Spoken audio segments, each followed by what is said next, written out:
I'm Shawna Olson with KFGO, and I'm here with Alan Qual. And Alan, you are owner of a dairy just outside of Lisbon. Do you have a special name for your dairy here? Yeah, we go by Qual Dairy Incorporated. Okay. Tell me a little bit about the dairy industry. Any big challenges right now, Alan?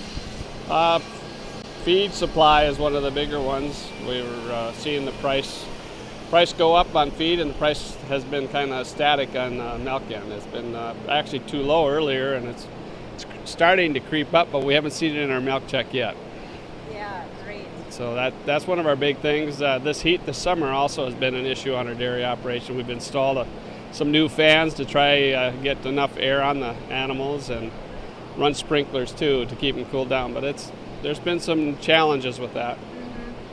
Talking about the price of corn, I bet that hits you, doesn't it? Absolutely, and the price of soybeans through the soybean meal we buy. All our protein sources that we use are related to the soybean price. Soybeans and soybean meal go up, so does the cost of all our protein sources. So that's been on the rise dramatically this year.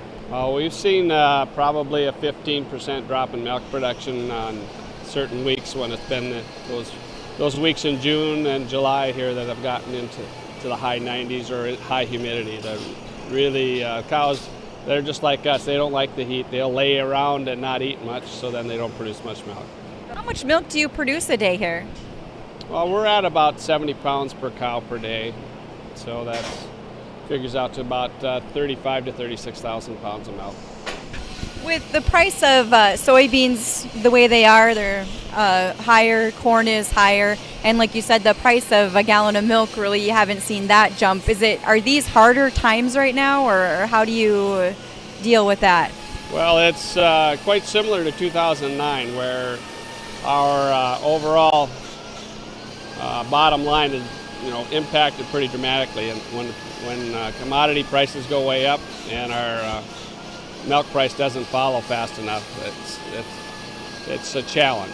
Why is it slow to respond? Any idea?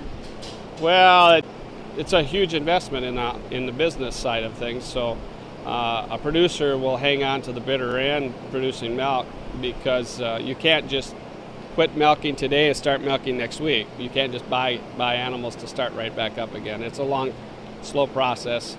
It's 2 years before you have a cow into production, 2.5 in some cases, and with that time lag, if you have to cull your herd down to and go out of business to restart, is a pretty dramatic investment again. So it's tough to see that happen.